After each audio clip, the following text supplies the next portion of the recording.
जय हिंद दोस्तों, कैसे हैं। उम्मीद करता हूं आप सभी अच्छे होंगे। आपकी तैयारी बहुत अच्छी तरीके से चल रही होगी। राजस्थान पुलिस कैनल बॉय जो स्वान दस्ते के अंदर वैकेंसी आई थी 4th ग्रेड की, जो 5वीं पास के लिए इसकी क्वालिफिकेशन थी, एजुकेशन क्वालिफिकेशन, और ये विदाउट एग्जाम आपकी ओनली फॉर एक डॉक्यूमेंट डीवी डॉक्यूमेंट वेरिफिकेशन और आपका एक छोटा सा साक्षात्कार के आधार पर ही आपकी ये मेरिट है इसके अंदर बनने के लिए निर्धारित की गई है। तो दोस्तों, इसके अंदर जो डॉक्यूमेंट की लिस्ट है उसके अंदर आप लोगों ने सभी लगभग डॉक्यूमेंट बनवा लिए हैं, लेकिन एक ऐसा डॉक्यूमेंट है जिला नियोजन प्रमाण पत्र, जिसको आपको समझ में नहीं आ रहा है कि ये क्या होता है और इसको कहाँ से बनवाएं और इसको कैसे बनवाएं। तो बहुत सारे, कम से कम जिस दिन से ये वैकेंसी आई है उसी दिन से लगातार अभ्यर्थी है जो इसके बारे में पूछ रहे हैं, और मोस्टली ये किसी को इसके बारे में पता नहीं है और इसके बारे में जानकारी भी नहीं है। तो इसके अभाव में या तो अभ्यर्थी है वो परेशान है, या इमितर या इधर उधर के जितने भी जो ऑनलाइन जन सेवा केंद्र हैं इनके चक्कर काट रहे हैं।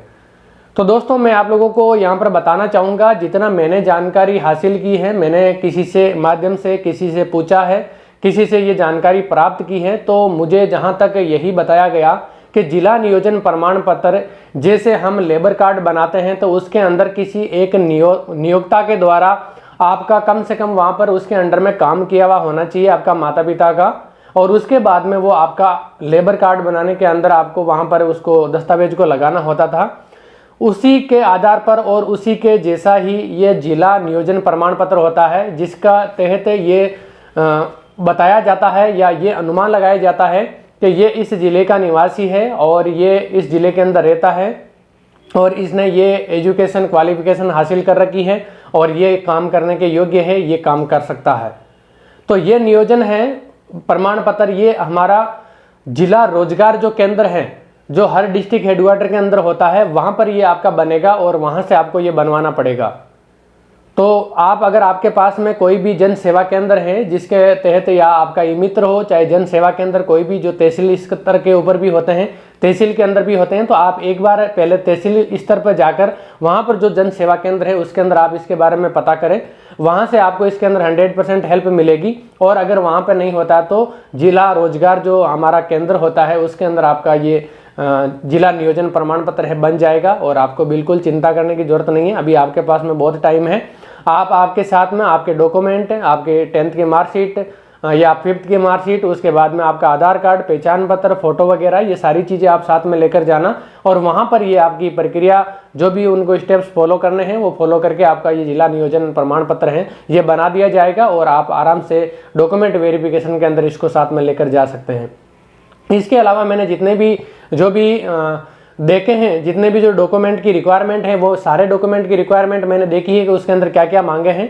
तो उसके अंदर बहुत सारे अभ्यर्थी ऐसे थे जिनको ये भी डाउट था, ये भी संशय था कि उसके अंदर बच्चों का और जो दहेज वगैरह के बारे में नहीं लेना है, इसके लिए एक शपथ पत्र वहाँ से मंगवाया था, तो वो आपको साथ में ले जाना है। वो शपथ पत्र दोनों ही कंडीशन के अंदर आपके लिए लागू है। अगर किसी का विवाह हो रखा है तो भी वो लागू है कि उसके 2 या 2 से अधिक बच्चे नहीं हैं और उसने दहेज नहीं लिया है, और जिनकी शादी नहीं हुई है तो उनके लिए भी ये रिक्वायरमेंट है, उसकी ज़रूरत है कि वो भविष्य में जब भी शादी करेगा तब दहेज नहीं लेगा और उसके बाद में 2 या 2 से अधिक बच्चे नहीं होंगे। तो ये आपका शपथ पत्र है वो साथ में ले जाना है। बाकी सारे शपथ पत्र है वो आप समझ गए हैं, आराम से नॉर्मल है दस्तावेज, आपको साथ में लेकर जाना है।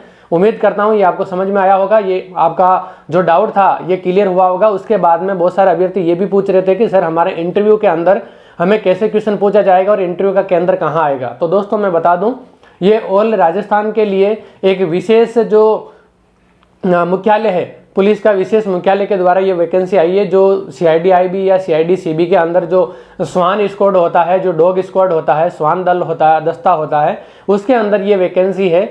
तो ये वैकेंसी इसके अंदर ज़्यादातर है वो सिविल ड्रेस के अंदर ही इसके अंदर जो कर्मचारी है वो रहते हैं, और इसका सेंट्रलाइज एक ही मुख्यालय के ऊपर ही शायद आपका, जहाँ तक चांस है, एक ही मुख्यालय के ऊपर आपका इंटरव्यू करवाया जाए। जिला हेडक्वार्टर के ऊपर आपको शायद ना देके एक सेंट्रलाइज एक ही जगह जयपुर या एक ही किसी भी जगह पर आपका इंटरव्यू इसके लिए करवाया जा सकता है।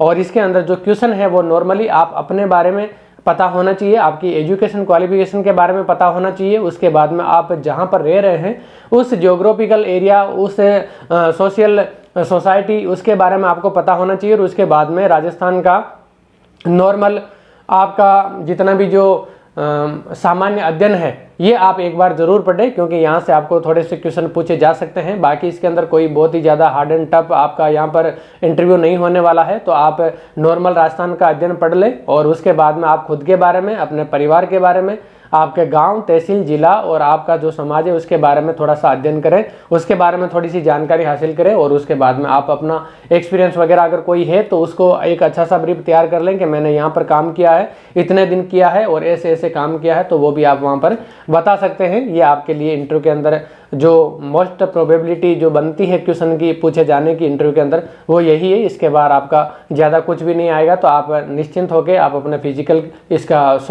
आप डॉक्यूमेंट वेरिफिकेशन के लिए अपना दस्तावेज तैयार करें, प्रमाण पत्र तैयार करें और आप इंटरव्यू के लिए जाएं। जय हिंद, जय भारत।